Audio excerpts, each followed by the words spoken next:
আমি কিন্তু কবুতরের মাংস কখনো খাই না, বা এটা আমি আসলে পছন্দই করি না। তো আজকে কিন্তু আমি এই মাংসটা রান্না করব। হ্যালো এভরিওয়ান, আসসালামু আলাইকুম।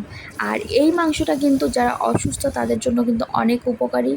তো এটা রান্না করছি, ভিডিওটা দেখতে থাকুন।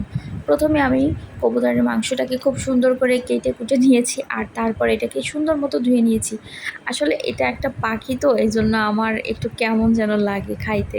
আর মাংসটা কেমন তো রান্নার জন্য সব কিছু রেডি করে নিয়েছি। এখানে আলু কেটে নিয়েছি, মাংসগুলো তো রেডি আছে, মশলা করে নিয়েছি, সব কিছু রেডি করে চুলাতে একটা পাত্র দিয়ে তাতে তেল দিয়ে দিয়েছি, আর তার মধ্যে আলুগুলো দিয়ে দিলাম।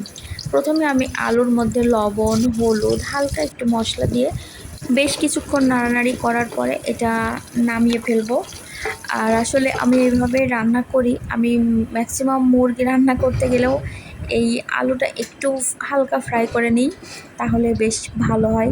তো আলুটা এবার চুলা থেকে নামিয়ে নিয়েছি, তারপরে এখানে সব মশলাগুলো দিয়ে দিলাম যেগুলো মাংসের জন্য রেখেছি।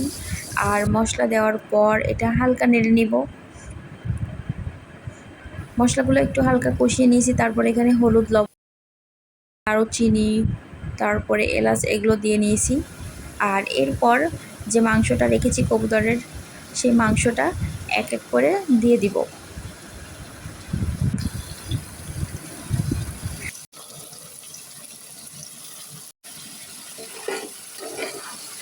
হালকা নাড়াচাড়া করার পর মাংসটা কষানোর জন্য এখানে পানি দিয়ে দিব।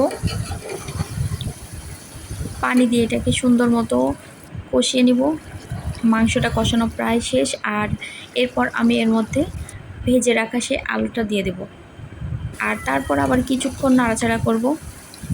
দেখতে পাচ্ছেন কালারটা কিন্তু সুন্দর আসছে। আর না কষানো হয়ে গেলে এবার পানি দিয়ে দিব। আর পানিটা দেওয়ার পরে আস্তে আস্তে জাল করতে হবে। এখানে 5 থেকে 7 মিনিট জাল করলেই রান্নাটা কমপ্লিট হয়ে যাবে। কালারটা বেশ সুন্দর আসছে মাশাল্লাহ, রান্নাটাও সুন্দর হয়েছে।